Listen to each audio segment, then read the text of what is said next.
संबंध बड़ा ही विचित्र भाव है ना? हम जीवन में आगे बढ़ते हैं अपने संबंधियों के लिए। हम परिश्रम करते हैं ताकि वो प्रसन्न रहे जिनसे हमारा संबंध है। परंतु कभी कभी ये आवश्यक हो जाता है कि जिनसे हमारा संबंध है उन्हें रोका जाए, उनके मार्ग में बाधा डाली जाए।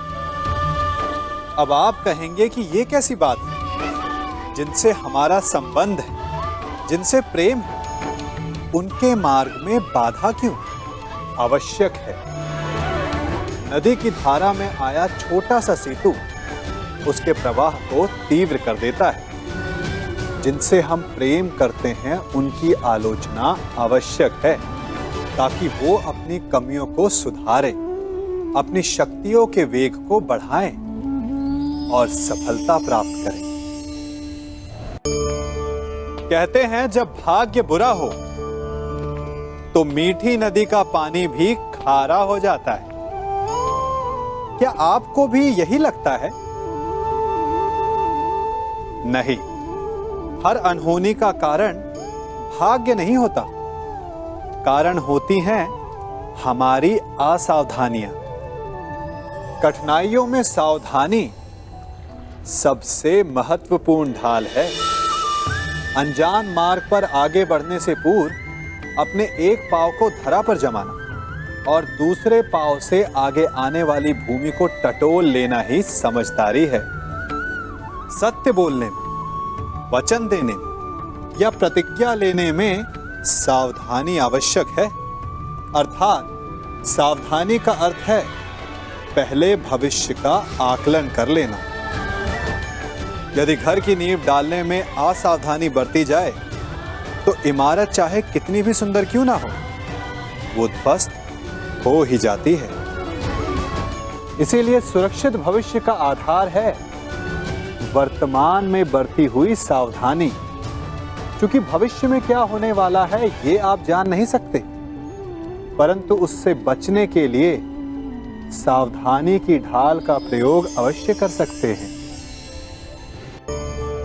मनुष्य का जीवन हार और जीत, विजय और पराजय, सफलता और असफलता के मध्य झूलता रहता है। आपके साथ भी ऐसा होता होगा, है ना? जब आप सफल होते हैं, किसी चुनौती पर विजय पाते हैं, तो मन प्रसन्नता से आनंद के उपवन में झूमने लगता है। और जब आप असफल होते हैं, तब मन दुख और पीड़ा के सागर में डूबने लगता है। परंतु वास्तव में सफलता और असफलता है क्या? तनिक ध्यान से सोचिए। ये केवल हमारी मनोस्थिति मात्र है। हमारी पराजय तब नहीं होती जब हमारा शत्रु विजय प्राप्त कर ले। हमारी पराजय तब होती है जब हम पराजय स्वीकार कर लें। हम असफल तब नहीं होते जब हम लक्ष्य ना पा सके। हम असफल तब होते हैं जब हम प्रयास करना बंद कर दें। इसलिए प्रयास करते रहें और हार ना मानें, क्योंकि जिस दिन आप हार स्वीकारना बंद कर देंगे, जीत आपके चरणों में होगी। संसार में सबसे अधिक विनाशक क्या होता होगा? लालच? नहीं। कामना? नहीं। क्रोध? नहीं। तो फिर सबसे अधिक विनाशक आपका अंत चाहने वाला शत्रु होता होगा। यही सोच रहे हैं ना? तो इसका उत्तर भी है नहीं। संसार में सबसे अधिक विध्वंसक यदि कोई है तो वो है एक मूर्ख या धूर्त मित्र। कहते हैं कि क्रोधित बैल के सामने से और बिगड़े हुए अश्व के पीछे से नहीं जाना चाहिए, अन्यथा चोट लगनी निश्चित है। परंतु एक धूर्त और मूर्ख मित्र की ओर किसी भी दिशा से जाना उचित नहीं। चूंकि एक धूर्त और मूर्ख मित्र उस नरभक्षी पशु के समान होता है जो समीप आने वाले का नाश ही करेगा। धूर्त या मूर्ख मित्र से बुद्धिमान शत्रु हर परिस्थिति में अधिक श्रेयस्कर है। इसलिए मित्रता करते समय सावधान अवश्य रहिए। आज आपसे एक पहेली पूछता हूं कि संसार में सबसे अनमोल क्या है? आप में से कुछ कहेंगे स्वर्ण, कुछ कहेंगे मोती, कुछ कहेंगे हीरा। तो इसमें पहेली क्या हुई? पहेली यह है कि जो संसार में सबसे अनमोल है वही संसार में सबसे सस्ता भी है। वो हर पल मरता भी है और सदा जीवित भी रहता है। वो सबसे बड़ा शत्रु भी है और सबसे बड़ा मित्र भी। बूझिए क्या है वो?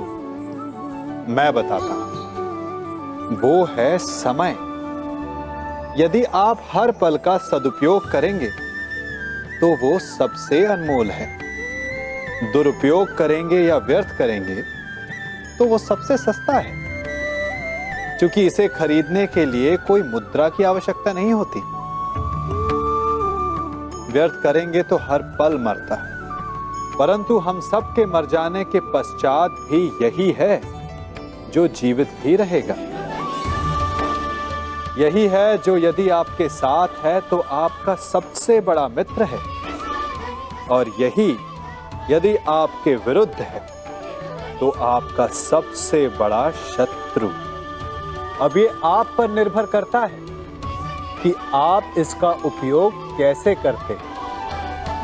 आप इसे अनमोल बनाते हैं या इसे यूं ही नष्ट करते हैं? इसे मित्र बनाते हैं या शत्रु? इसे हर पल जीते हैं या हर पल मारते हैं? ध्यान रहे, समय से बड़ा धन और कोई नहीं, और इसका आभास मनुष्य को तब होता है जब उसका अंतिम समय निकट आ जाए।